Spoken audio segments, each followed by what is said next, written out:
Welcome to Plan Watch Walk, the channel that brings you some of the best walking around. Today we're going to be looking at the Scarpa Rush Trek GTX boot. I've been using these boots now for a number of months and walked about 150 plus miles in them. So this is an independent review. I'm not being sponsored in any way. So it's my view and my opinion of what I think about the boots. So the walking we've done is been across scree, fells, mountains, bogs, fields. It's been pretty varied, to be perfectly honest. Walk durations have been anything from 6 miles up to 25-mile day walks. So they've had a really good outing. I'm going to have a look at the boots, looking from 7 criteria. So we can see the 7 criteria up here on the screen. So the construction of the boot itself, so if we look at the outer first, is you can see they're worn. You know, there's been a good few miles have been put into these already. The materials themselves, again, if you have a look at the spec, you can see the full spec, but the suede nature on the outside is pretty durable. I just used some cleaner, some wax, just to clean the boot down, etc. Afterwards.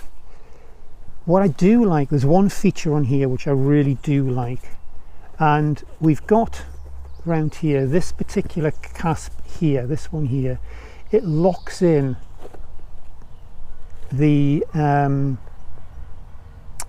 lace, so you can have different tension here and above here. That I found really useful when I'm ascending and descending up and down mountains. I found that feature particularly useful. The inner is Gore-Tex lined. The Gore-Tex itself, the feature absolutely fine, haven't had any problems with it when I've been walking. The only time, as ever, when we're out walking, is that if you are walking through bogs and it comes over the top, or there's long grass and there's water generally around and it seeps through your socks. But again, that's just self-management through using gaiters, etc. when we're walking. The soles themselves, which will naturally go into the next criteria, which is grip, but the soles themselves are really, really good. So we've done 150 plus miles in these boots already, and they're hardly showing any signs of wear at all. There's no nicks on the soles, and as I say, that's going across scree, up mountains and all the rest of the stuff, so the durability there is pretty good. Grip wise, general grip is good. Comfort will come on to, but that's really good. But the toe and the heel, so if you're climbing up, there's really good grip sitting around there, but also on the heel as well, if you're coming down and placing your heels as you're going down. That side of it I haven't had any problems with. So soles and the grip, etc., I've personally found so far very good. Comfort wise, on one of the videos, not recently, a few months ago, I turned around and I said that I was going to be starting to do a review of the boot, and I actually turned around after a number of miles and I said, actually, they're not known as walking boots in my mind anymore. They're actually known as walking slippers. The comfort of them is really exceptionally good. From the inner sole point of view, I can't pass comment on the standard inner sole that sits inside there, because I took them out and I put a pair of sure feet in. That's just a personal preference from my behalf. It's not to say that the other ones are or not any good, but from a comfort point of view, they work very well. That naturally moves into the fit.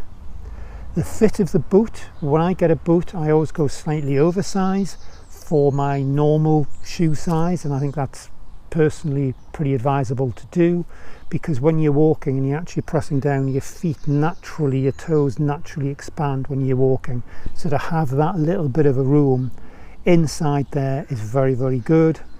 From a fit point of view, they work particularly well for my feet.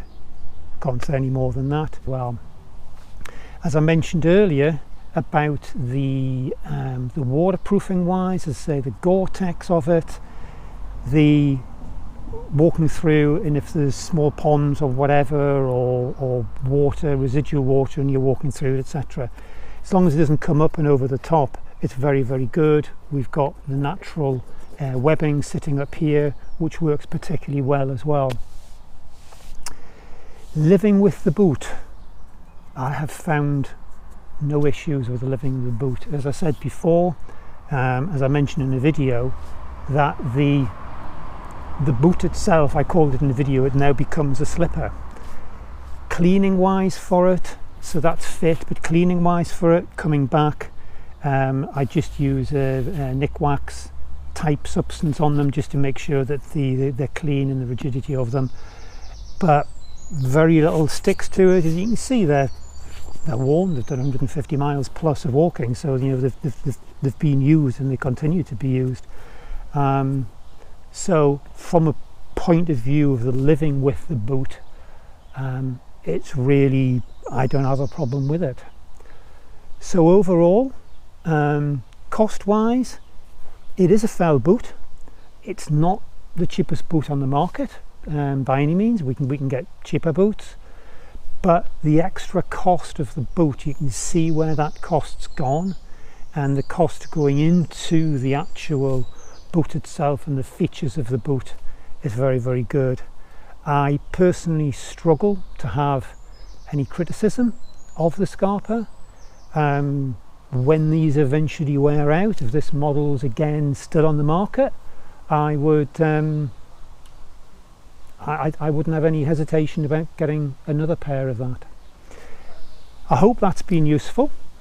If it has, it'd be great if you can subscribe if you like what we do. There's plenty of other videos on the channel. There's walks from all over, well, over the north of England, and also some walks from the continent as well.